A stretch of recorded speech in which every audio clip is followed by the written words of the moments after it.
Goods tempo ಒಂದು ಚಾಲಕನ ನಿಯಂತ್ರಣ ಕಳೆದುಕೊಂಡಂತಹ ಪರಿಣಾಮ ಇಲ್ಲಿನ ರಿಕ್ಷಾ ಪಾರ್ಕ್ನೊಳಗೆ ನುಗ್ಗಿದಂತಹ ಪರಿಣಾಮ ಪಾರ್ಕ್ನ ಶೆಲ್ಟರ್ ಮತ್ತು 2 ಅಂಗಡಿಗಳಿಗೆ ಹಾನಿ ಉಂಟಾದಂತಹ ಘಟನೆ ತಡರಾತ್ರಿ ಹಳೆ ಅಂಗಡಿಯಲ್ಲಿ ನಡೆದಿದೆ.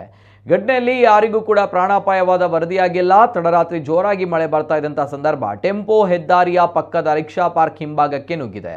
ಈ ಸಂದರ್ಭ ಯಾರೂ ಇಲ್ಲದ ಕಾರಣ ಅಪಾಯ ಸಂಭವಿಸಿಲ್ಲ. ಹಗಲು ಹೊತ್ತಾಗಿದ್ರೆ ಭಾರಿ ಅನಾಹುತವೇ ನಡೆದುಕೊಂಡು ಹೋಗ್ತಾ ಇತ್ತು. ಹೆಚ್ಚಿನ ಮಾಹಿತಿ ಇನ್ನಷ್ಟೇ ಲಭಿಸಬೇಕಾಗಿದೆ.